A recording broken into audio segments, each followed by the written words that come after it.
So let's talk about the number one reason why your child may be overweight. Now, you get all these interesting answers from people. They'll say, well, he's not exercising enough. You'll say, well, they watch too much TV, they're lazy, they're consuming too many carbohydrates, which is true, but there's a number one reason. Carbohydrates would be number two. But number one is snacking. Between 1977 and 2014, there's been a significant increase in the amount of snacking that not only involve children, but adults as well. Now, here's the problem with snacking. You have various hormones that are secreted in your stomach, and especially the small intestine right through in here, that will activate and stimulate insulin after you eat. So it's not just about the carbohydrates. It's the fact that your child is snacking in between the meals that keeps the insulin high.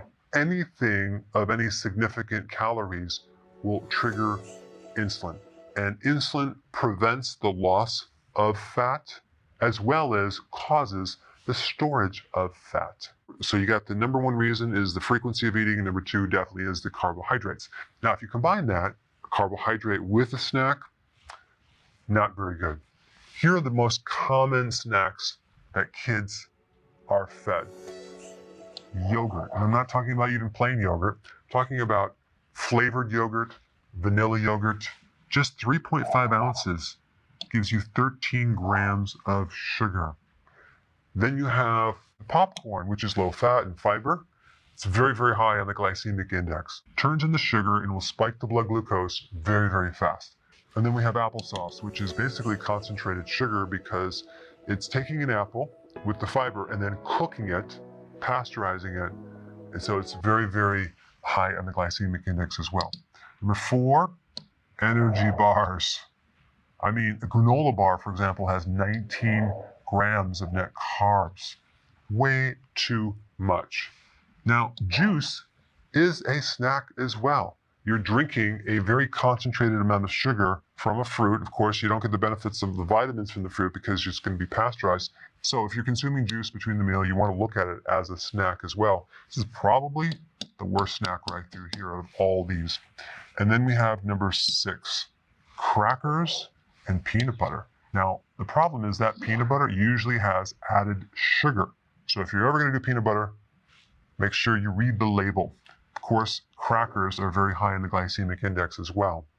And then we have apples. Now you might say, well, wait a second, apple is a fruit. Fruit has been altered over the years to make it very, very sweet. Apples on average contain 19 grams of sugar, and that's just way too much sugar. In fact, even before I started doing keto, I had a little pizza crust around my waist, and I wasn't eating any of these, but I sure was eating a lot of apples. So this whole concept of eating an apple a day will keep the doctor away is not exactly true. Well, maybe if you actually shot the apple at the doctor hard enough, it will keep the doctor away, but apples are definitely not on the list. All right, so if you have children and you want to make a transition, the first thing you need to do is go through your cupboard and your refrigerator and get all the snacks that are high in carbohydrate out of the house. Just make some agreements that you're not going to carry it in the house anymore. You can do like a little gradual thing where you replace it with celery and peanut butter without sugar. Cucumber and hummus might be an alternative snack. And then avocado and salsa might be a good snack as a transition, or even an egg.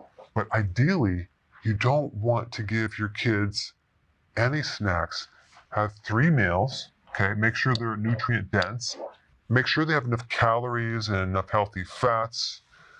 But listen, your kids don't need snacks. They're not going to starve to death. In fact, if you cut down the carbs and the snacks, you're going to find your kids are going to be way more focused. You're going to find that their mood is so much better. Their performance at school will be better because they're going to be running their brain on ketones, not glucose. Not to mention the reduction of insulin, so they won't become a pre-diabetic, and they will lose a lot of weight. So you want to cut out the snacks and definitely cut out the carbs. If you're new to keto and want to know more about it, I put the video right here to watch.